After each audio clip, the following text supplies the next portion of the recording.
The constant hum of machinery filled Deep Space Repair Station Delta as Chief Engineer Tom Walker made his daily rounds.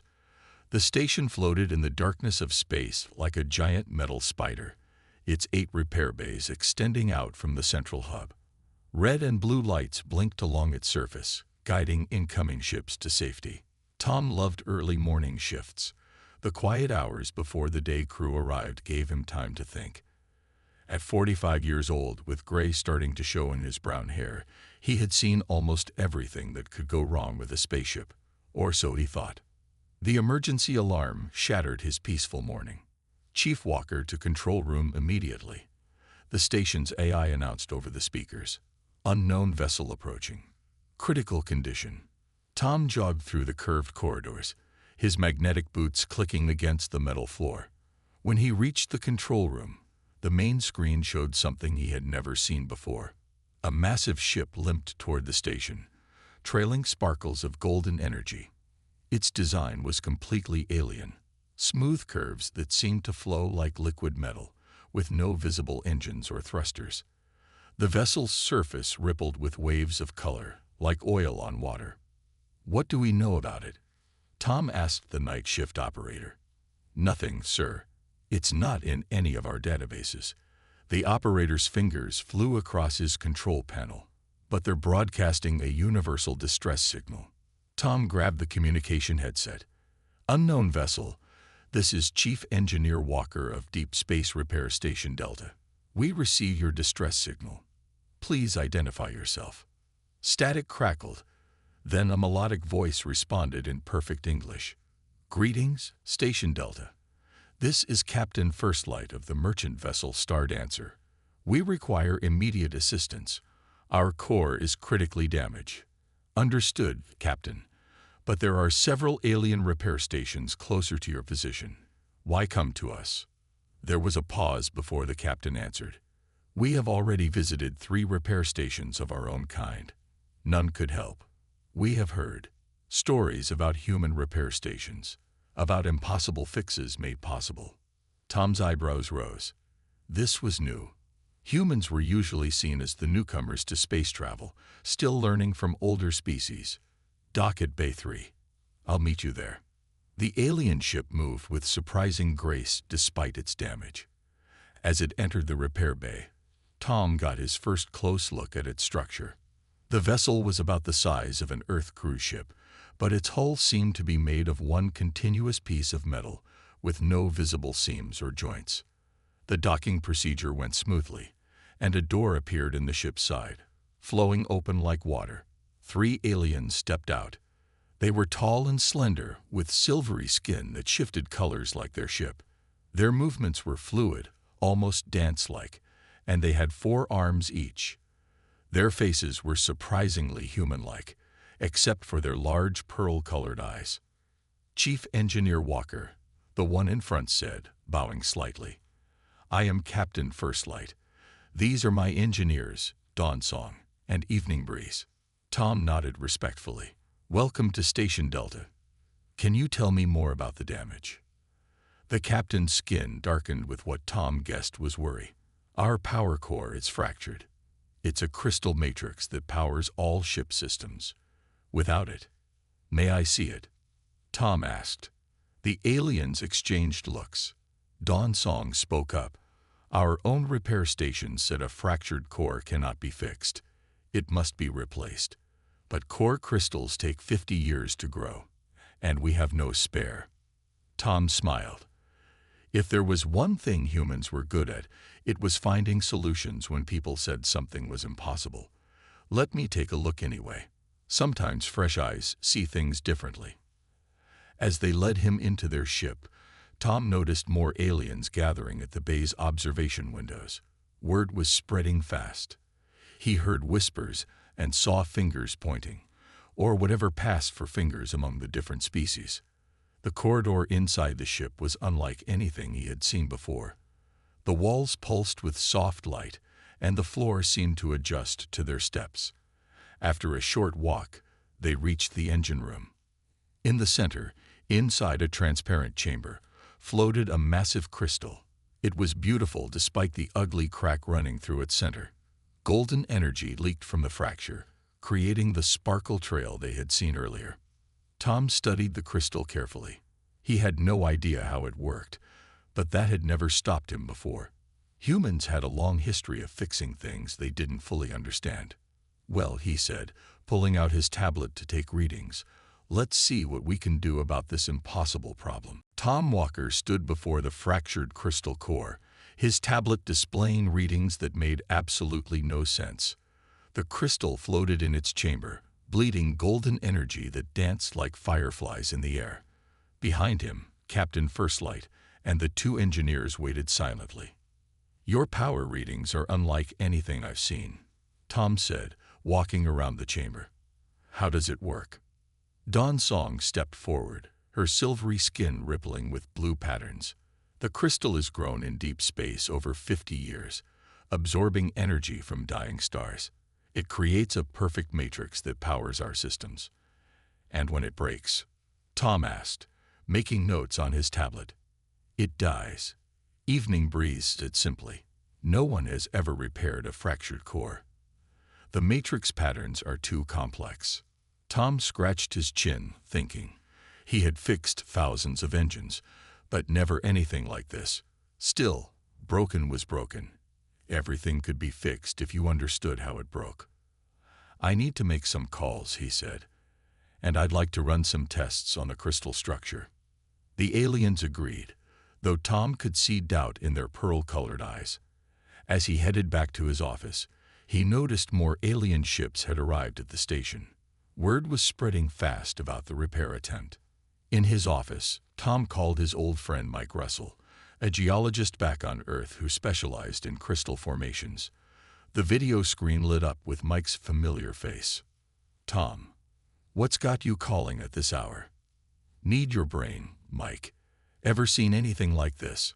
Tom transmitted the scans of the alien crystal. Mike's eyes widened.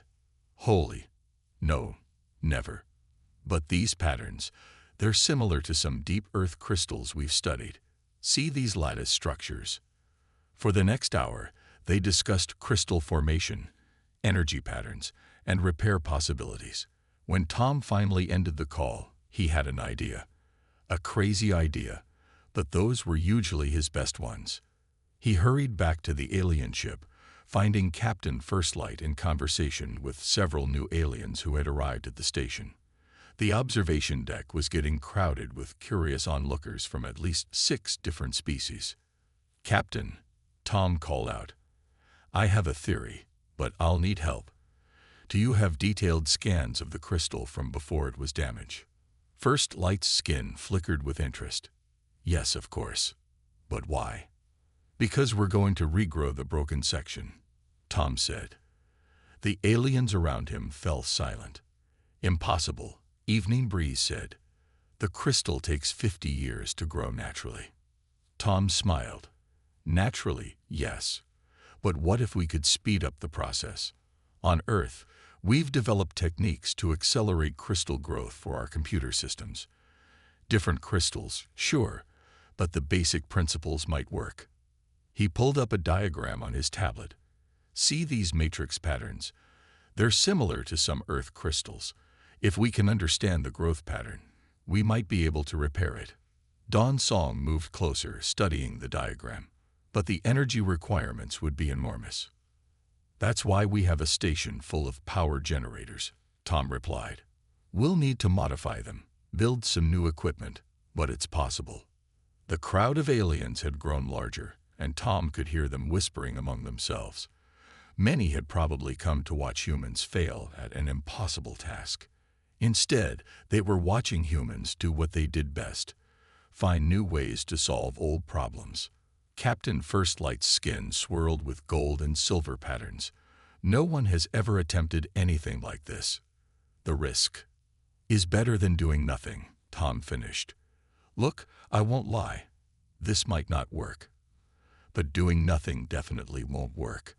And if it does work, we'll have found a way to repair something that's never been repaired before."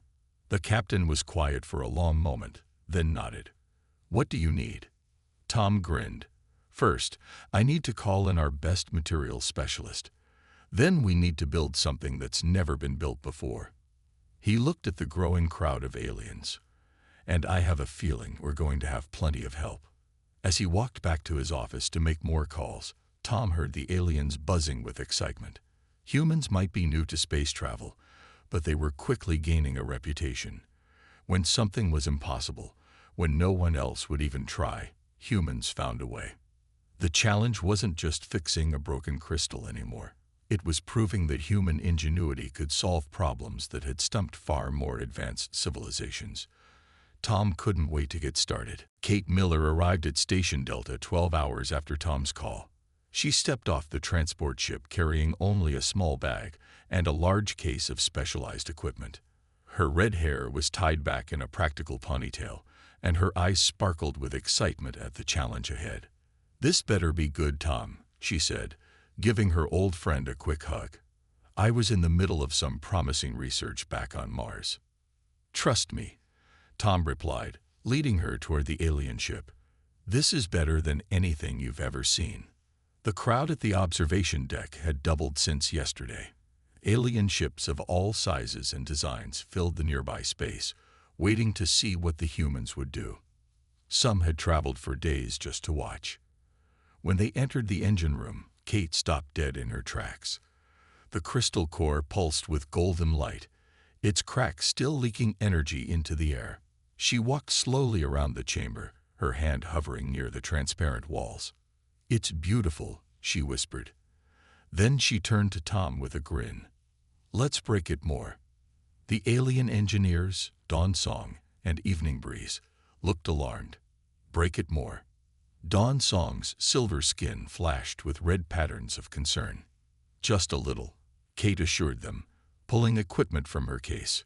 "We need to understand exactly how it breaks if we want to fix it, like studying fault lines in earthquakes." She set up several devices around the chamber. "These will monitor the crystal's structure as we stress it. Very gentle stress," she added, seeing the aliens' worried looks. For the next few hours, Kate ran tests while Tom worked with the station's engineers to modify their power systems. They would need massive amounts of energy for what they planned to do. "Look at this," Kate called suddenly. She pointed to a display showing the crystal's internal structure. "The break isn't random. It's following the crystal's natural growth patterns." Tom joined her at the display. "Can we use that?" "Better." Kate's eyes were bright with discovery. "We might be able to encourage it to heal itself, like a broken bone knitting back together." She turned to the alien engineers. "Your people grow these crystals in space, exposing them to energy from dying stars. But what if we could focus that same kind of energy directly into the break?" Evening Breeze moved closer to study the display. "The energy required would be massive." "Yes," Tom cut in. "But we've modified the station's power grid. We can channel enough energy to simulate a dying star, at least for a short time." "There's more," Kate said. She adjusted one of her instruments, and a new pattern appeared on the screen. The crystal isn't just storing energy, it's vibrating. Very specific frequencies. She pulled out another device and pointed it at the crystal. Soft musical notes filled the air, a strange, beautiful melody that made the leaked energy dance in patterns. "It's singing," Dawn Song said in wonder. "Everything has a natural frequency," Kate explained. "Earth crystals, alien crystals, doesn't matter. If we can match its song, amplify it just right, we might be able to help it restructure itself," Tom finished, catching her excitement. The aliens watched in fascination as Kate and Tom worked together, setting up equipment around the crystal chamber. More alien observers crowded the windows, drawn by the strange music now emanating from the engine room. "Ready for the first test?" Kate asked, her hands hovering over the controls. Tom nodded. "Start with 5% power. Let's see how it reacts." The modified power generators hummed to life.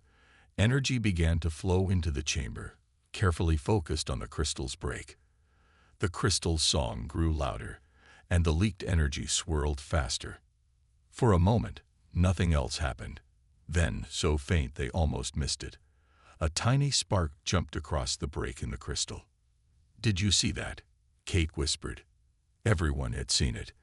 The alien engineers were pressing closer to the chamber, their skin patterns swirling with excitement. In the observation area, the crowd had gone completely silent. Tom smiled. It wasn't a repair yet, but it was a start. Humans had done what no one else had even tried, found a way to communicate with the living crystal at its own level. "Well," he said, looking at the amazed faces around him, "I'd say that's a promising first step. Now let's figure out what that spark means and how to make more of them." The first full repair attempt failed spectacularly. The focused energy beam they had created sparked across the crystal's crack, creating a beautiful light show, but nothing more. After 4 hours, Tom and Kate had to shut down the equipment to prevent it from overheating. "Well, that didn't work," Kate said, wiping sweat from her forehead. The engine room had grown hot from all the energy they were pumping into it. Tom studied the readings on his tablet. "No, but look at this." He pointed to a graph showing the crystal's energy patterns. "The frequency changed when we hit it with the beam. It's singing a different song now." The alien engineers had been watching quietly, their silver skin showing patterns of concern. Dawnsong stepped forward. "Perhaps we should stop. The crystal seems distressed." Kate shook her head. "Not distressed. It's responding, like it's trying to tell us something." She adjusted some settings on her equipment, and the crystal's song played through the speakers again. The new melody was faster, more complex than before. "Tom," she said suddenly, "remember that old repair trick you used to use on Earth ships? Playing music while you worked." He laughed. "Yeah." The other engineers thought I was crazy, but the vibrations sometimes helped settle unstable engine cores. "What if we're thinking about this backward?" Kate walked around the crystal chamber, thinking out loud. "We've been trying to force it to heal with pure energy. But what if we need to speak its language first?" The observation deck was still crowded with aliens watching their every move. Some had been there for days, recording everything the humans did. Tom could hear them talking among themselves, discussing theories about the human approach to problem solving. Kate connected her tablet to the station's sound system. "I've recorded the crystal's original song, from before it was damaged. Let's play that back to it, but mix it with the new pattern we're getting now." The engine room filled with an ethereal melody as the two songs played together. The crystal's leaked energy began to dance in new patterns, swirling in time with the music. "Look," Evening Breeze pointed at the crack. Tiny sparks were jumping across it, more than they'd seen before. "Add the energy beam," Tom said, "but pulse it with the music this time." Kate nodded, making quick adjustments. The modified generators hummed to life again, but now their energy flowed in waves matching the crystal's song. For a few minutes, nothing seemed to happen. Then, at the very edge of the crack, something changed. A small section, no bigger than a fingernail, began to glow brighter than the rest. "Zoom in on that spot," Tom told the alien engineers. The ship's internal sensors projected a magnified view of the glowing section. Everyone gasped. The crystal was growing, tiny filaments reaching across the break like a bridge. "It's working," Kate exclaimed. Then the crystal made a sound like breaking glass, and the new growth shattered. The music turned discordant, and they had to shut everything down again. The aliens in the observation area were all talking at once now. Even though the repair had failed, they had seen something unprecedented. New growth in a broken core crystal. "We're close," Tom said, reviewing the data. "The crystal wants to heal itself. We just need to find the right combination of energy and sound." Dawnsong's skin was showing patterns they hadn't seen before. "In all our history, no one has ever seen a crystal respond like this." "How did you know to try music?" Kate smiled. "Because on Earth, we've learned that everything is connected. Music, mathematics, energy, growth. They're all just different parts of the same patterns. Sometimes you have to step back and look at a problem from all angles. And sometimes," Tom added, "you have to be willing to fail a few times to learn what works." They spent the next few hours analyzing the data from their failed attempt. Each failure taught them something new about how the crystal responded to different frequencies and energy patterns. The observation deck remained full as word spread about the tiny bit of growth they had achieved. "Ready to try again?" Tom asked, looking at his team. Kate was already adjusting her equipment. The alien engineers nodded, their skin patterns showing excitement rather than worry now. They were beginning to understand the human way of doing things. Try, fail, learn, and try again, each time getting a little closer to success. "You know," Kate said as she worked, "I think we're going to need a bigger power supply for the next attempt." The engine room of the Star Dancer was crowded now. Word had spread about the humans' partial success, and engineers from a dozen different alien species had offered their help. Each brought their own technology and ideas, creating a maze of equipment around the crystal chamber. "Power check," Tom called out. "Everyone ready?" Kate stood at her control panel, surrounded by displays showing crystal patterns and sound waves. Music systems synchronized. "Energy systems at full capacity," reported Dawn Song, her silver skin glowing with anticipation. They had spent 3 days rebuilding their equipment, combining human ingenuity with alien technology. The station's power grid was now linked to 5 alien ships, all feeding energy into their modified system. "Beginning sound sequence," Kate announced. The crystal's original song filled the room, but now it was enriched by harmonics from various alien musical systems. The leaked energy began to dance in familiar patterns. Tom watched the power readings climb. Starting energy pulse in 3, 2, 1. The combined power of 6 different civilizations flowed into the crystal chamber, carefully controlled to match the music's rhythm. The crack in the crystal began to glow bright gold. "Look," Evening Breeze pointed at the monitoring screen. "The growth patterns, they're different this time." They all watched as tiny crystal bridges began forming across the break, just like before. But this time, they didn't shatter. Instead, they grew stronger, spreading like ice crystals on a window. "It's working," Kate whispered, afraid to speak too loudly. "Tom, look at these readings. The new growth is perfectly matching the original crystal structure." The observation deck was packed. Hundreds of aliens watched in silence as humans achieved what they had thought impossible. The crystal's song grew stronger, more complex, as if it was singing with joy. "Power spike," Dawn Song called out. "The crystal is drawing more energy than we expected." "Let it have what it needs," Tom said. "The growth pattern is stable. It knows what to do now." For the next hour, they watched in amazement as the crystal slowly healed itself. The crack grew smaller and smaller, filled with new crystal growth that sparkled like diamonds. The leaked energy that had been escaping was now flowing back into the crystal, strengthening the repairs. Finally, Kate's instruments showed something remarkable. The new growth, it's not just similar to the original crystal. It's exactly the same, down to the smallest pattern.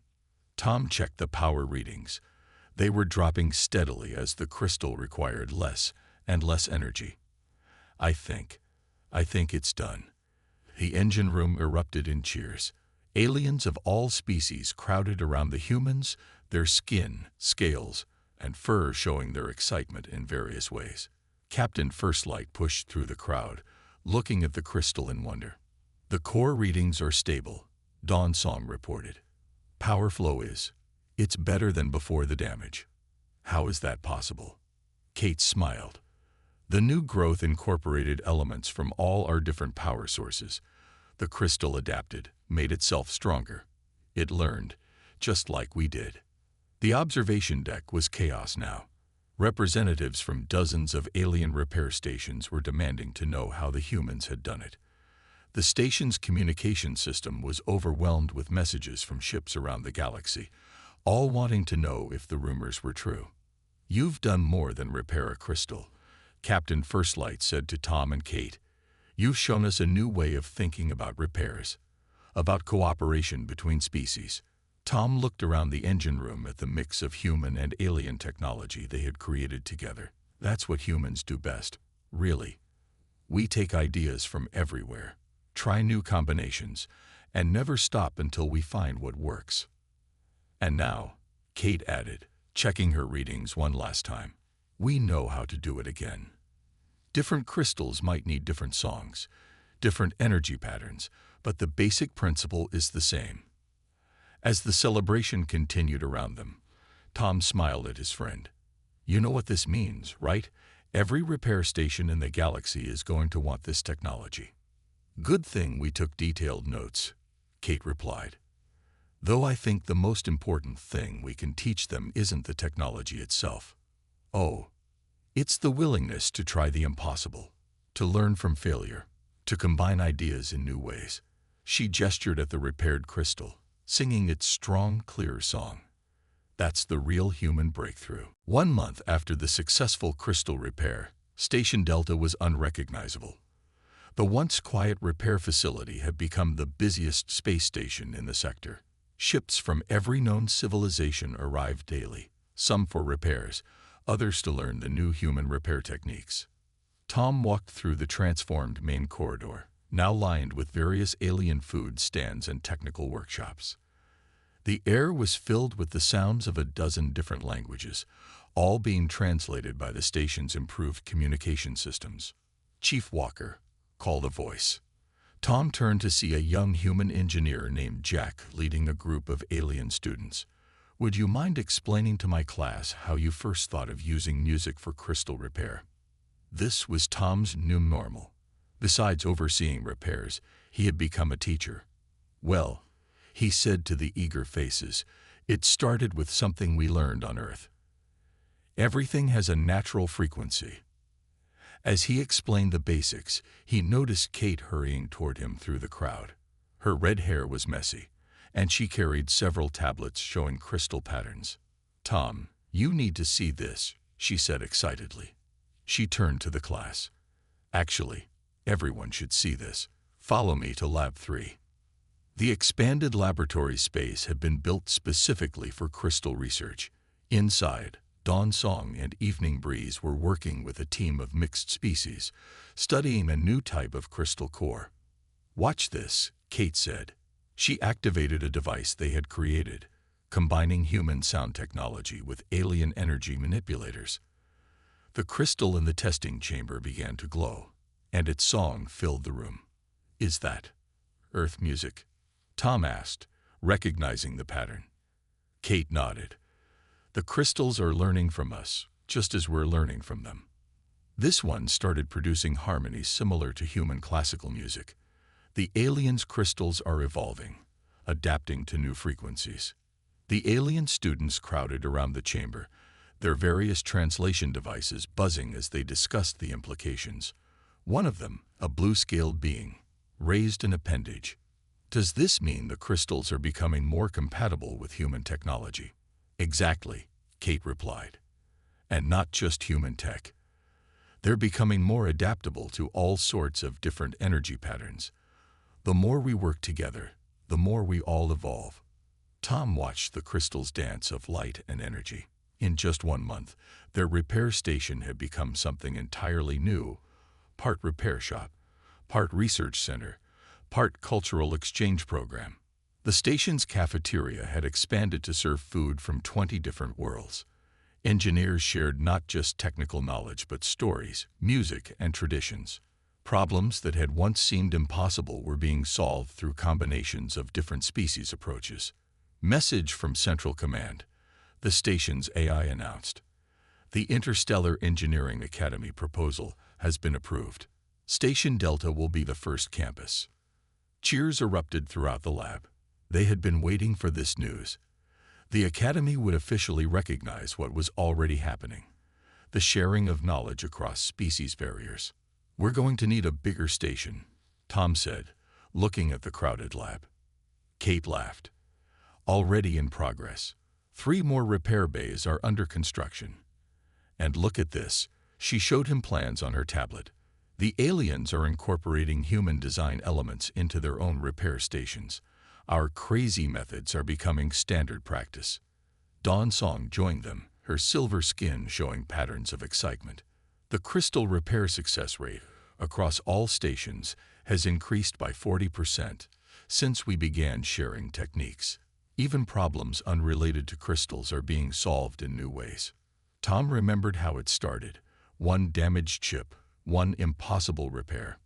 Now they were changing how the entire galaxy thought about fixing things. A small group of aliens approached Tom, led by Captain Firstlight. "Chief Walker, we have a request. Our homeworld's central power crystal array needs updating. We would be honored if you would consult on the project." "We'll need a team," Tom said, looking around the lab at all the beings working together. "Different species, different perspectives." "Of course," the captain replied. "That's the human way, isn't it? Bringing people together, finding new solutions." As Tom began discussing the project details, he smiled at how much had changed. Humans had entered the galactic community as newcomers, seen as primitive by many.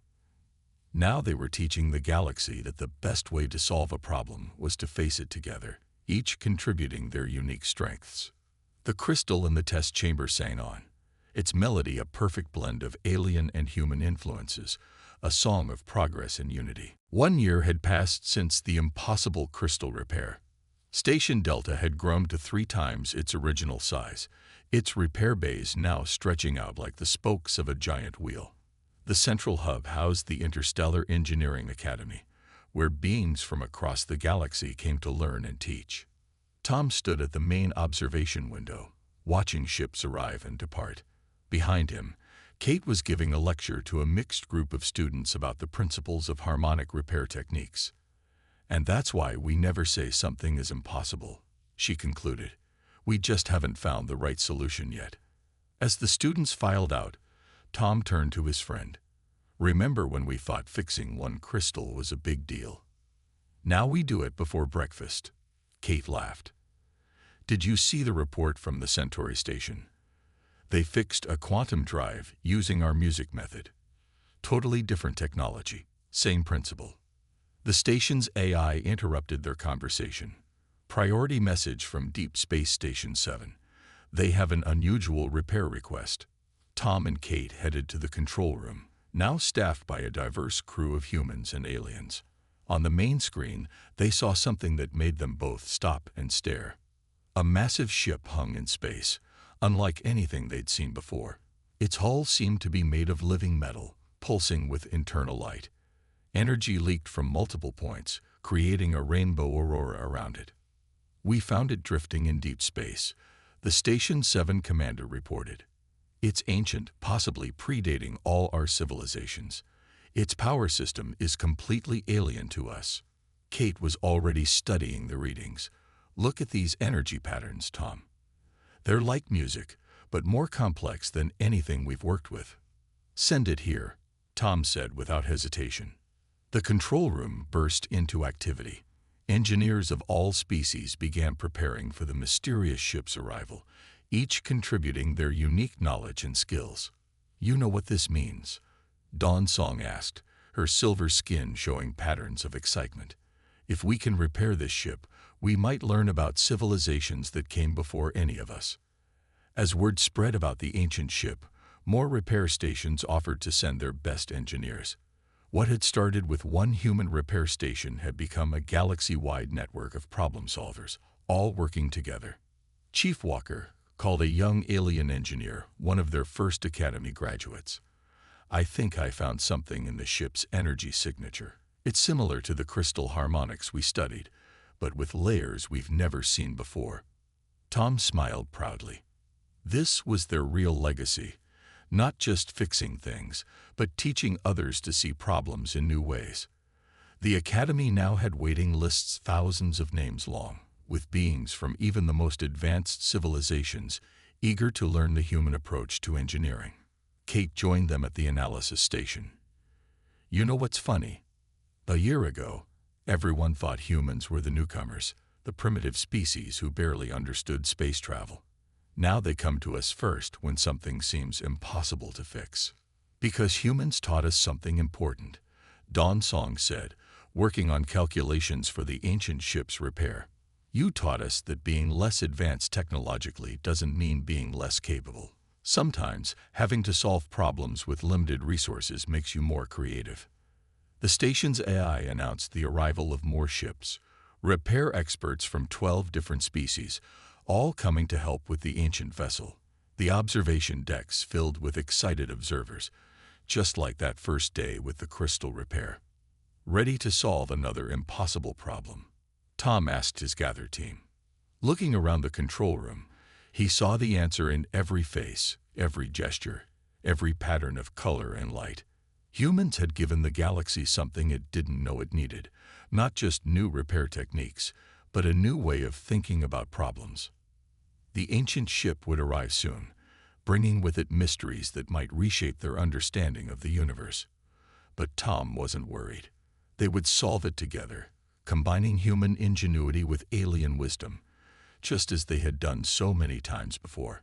After all, that was the real miracle of Station Delta. Not that humans could fix the impossible, but that they had taught the galaxy how to do it together. "Well," Kate said, pulling up the preliminary scans, "let's show them why they call us the miracle workers."